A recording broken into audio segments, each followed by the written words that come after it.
বিয়েতে রাজি না হওয়ায় কনের দুই ভাইকে ছুরি মারলেন বর। ঘটনাটি ঘটেছে বগুড়ার ধুনট উপজেলায়। বিয়ের অনুষ্ঠানে বরের ছুরি আঘাতে কনের দুই ভাই আহত হয়েছে। বোনকে বাল্য বিয়ে দিতে রাজি না হওয়ায় তাদের ছুরি আঘাত করা হয় বলে অভিযোগ উঠেছে। আহত দুই ভাইকে বগুড়ার শহীদ জিয়াউর রহমান মেডিকেল কলেজ হাসপাতালে ভর্তি করা হয়েছে।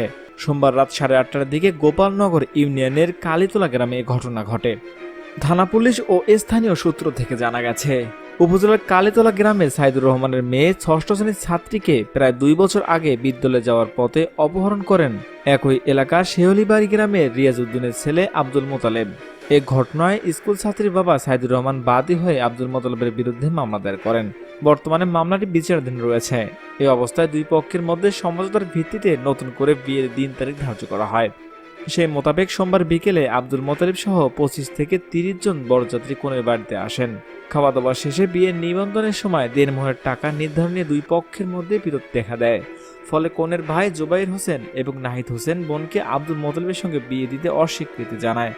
এতে আব্দুল মোতালেব ও তার লোকজন ক্ষুব্ধ হয়ে জুবাইর হোসেন ও নাহিদ হোসেনকে ছুরি আঘাত করেন। এই বিষয়ে বর আব্দুল মোতালেব বলেন, প্রায় 2 বছর আগে প্রেমের সম্পর্ক ধরে ওই স্কুল ছাত্রীকে বিয়ে করেছি।